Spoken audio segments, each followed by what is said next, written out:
From the top of a pillar of height h, a bird flies upward, making an angle of 45 degree with the horizontal. At a certain instant, the angle of depression of the base of the pillar is 60 degree. Find the height of the bird above the top of the pillar at that instant. अच्छा सवाल है, इसको ध्यान से पहले समझना। तो सवाल ये कह रहा है कि भाई कोई पिलर है ऐसे, ठीक है।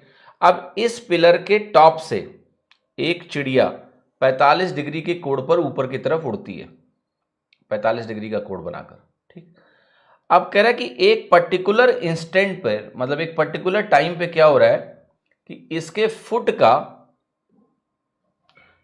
फुट का जो एंगल ऑफ डिप्रेशन है वो कितना हो जाता है, 60 डिग्री हो जाता है। तो देखो यहां से 45 डिग्री के कोण पर इसकी उड़ान है, तो ये एंगल तो 45 डिग्री हो गया विदाउट डाउट। एक पर्टिकुलर इंस्टेंट पर एंगल ऑफ डिप्रेशन 60 डिग्री हो जाएगा, किसका, फुट का। फुट ये है, ये फुट ऑफ द पिलर। तो ये एंगल अगर 60 डिग्री बनेगा तो आपको पता है ना कि ये एंगल एक्चुअली में 60 डिग्री हो गया, ठीक है। हमसे जो सवाल पूछ रहा है उसको बहुत ध्यान से सुनना। सवाल पूछ रहा है कि height of the bird above the top of the pillar, ठीक है। तो टॉप ऑफ द पिलर यह है, इसके above हाइट पूछ रहा है। हाइट का मतलब यह है कि केवल वर्टिकल डिस्टेंस पूछ रहा है। ये लैंग्वेज बहुत अच्छे से समझना। Height above the top of the pillar, तो टॉप ऑफ द पिलर का लेवल यह है, तो ये वर्टिकल हाइट आपको बतानी है। और पिलर की ऊंचाई क्या है, h। पिलर की ऊंचाई जो है वो h है, तो यहां पर आपने h लिख दिया। h के टर्म में आप ये वैल्यू जिसको मैं x बोल देता हूं, ये आपको निकालना है। ये है अबव द टॉप, कितनी हाइट है इसके। अब इस सवाल को करना कैसे, बड़ी आसानी से करोगे, टेंशन लेने की जरूरत नहीं है आपको। ये h है तो आप यहां भी जाके लिख सकते हो कि भाई ये भी h होगा, कोई डाउट नहीं है इसमें। और देखो अगर ये वैल्यू मैंने कहा इतनी x है, तो ये लेंथ जो है ये भी x होगी। क्यों होगी, क्योंकि ये 45 डिग्री का कोण है, ये 90 डिग्री का कोण है, तो परपेंडिकुलर और बेस बराबर हो जाएंगे, तो ये भी x होगा। यानी ये वैल्यू आप करो कि x के बराबर है। एक चीज और आज से अगर आपको नहीं पक्का है तो पक्का कर लो भाई, ये बहुत यूज आएगा हाइट्स एंड डिस्टेंस में। और वो ये है कि अगर ये एंगल थीटा हो और ये वैल्यू h हो, तो इस वैल्यू को आप बोलते हो कि ये h cot थीटा है। ये डायरेक्ट ध्यान रखो, अगर ये h है, ये थीटा है, तो ये h cot थीटा होगा। तो मैं इस 60 डिग्री वाले ट्राइंगल को अगर देखूं तो मैं कहूंगा ये पूरी वैल्यू h प्लस एक्स है।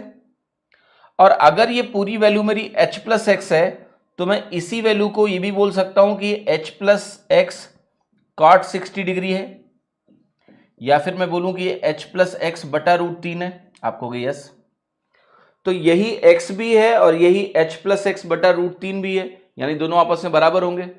तो आप ये कह सकते हो कि x की जो वैल्यू है वो h प्लस एक्स बटा √3 के बराबर है, या यूं कह लें √3x की वैल्यू h प्लस एक्स के बराबर है। अब x की वैल्यू देखो क्या आ रही है यहां से, h upon √3 minus 1, h upon √3 minus 1, तो आपका आंसर क्या हो जाएगा, c। तो यहां पर c उत्तर आपका यहां पर करेक्ट हो जाएगा। This is how you can solve this question. और भी तरीके हैं, इसको वन मान के भी सवाल को हम सोच सकते हैं। कैसे, मैं बताता हूं। वन मान के अगर इस सवाल को सोचना है तो ऐसे सोचो, आप 45 डिग्री के अपोजिट की वैल्यू को 1 मान लो, तो ये x की वैल्यू भी 1 हो जाएगी, तो यहां पर ये वैल्यू 1 हो गई। अब आप इस बड़े वाले ट्राइंगल में बोलोगे कि भाई ये 30 डिग्री होगा, अगर ये 60 है तो ये 30 होगा। तो 30 डिग्री के अपोजिट अगर 1 है तो आप बोलोगे 60 डिग्री के अपोजिट ये टोटल जो वैल्यू होगी ये √3 होगी। अब बहुत ध्यान से देखना, x की वैल्यू 1 है तो उस समय हमारी ये टोटल वैल्यू क्या आई, √3 आई। तो आप कहोगे जो हमारा h है एक तरह से वो √3 माइनस 1 के इक्विवेलेंट है या नहीं है, यस।